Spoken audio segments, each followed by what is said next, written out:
Niin, tässä on nyt tää video, mihin on piilotettu 3 kurpitsaa.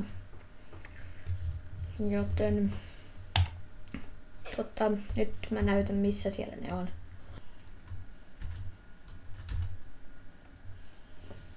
No niin, eli nytten eka kurpitsa löytyy tuolta. Tuo oli aika vaikea, tai siis se oli vaikeassa piilossa. Niin mä jouduin ihan editistä katsomaan, missä kohtaa se oli. Koska siis se on siinä aika lyhyen ajan. Katso nyt jotain hidastuksella siinä. Ja se tulee ihan justiin siitä.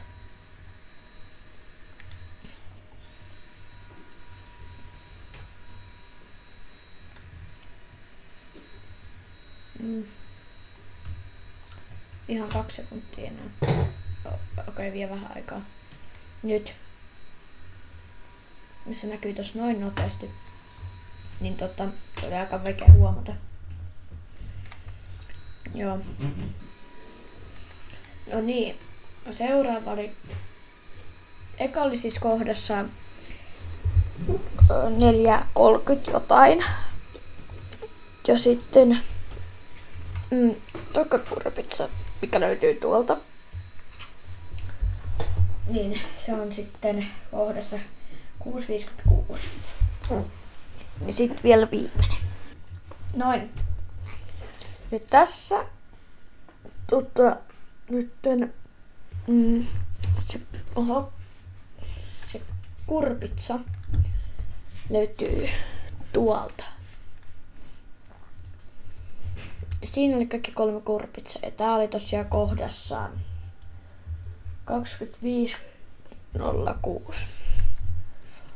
Mä laitan vielä tänne videon tonne kuvauksen kaikki ajat.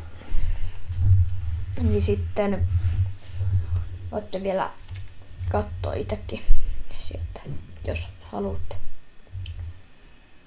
Joo. Tästä videosta oli vähän lyhyempi. Mutta sen takia, koska tässä vaan näytettiin nää. Eli ei mitään ihmeellistä. Ja ensi viikolla varmaan tulee seuraava Minecraft-video.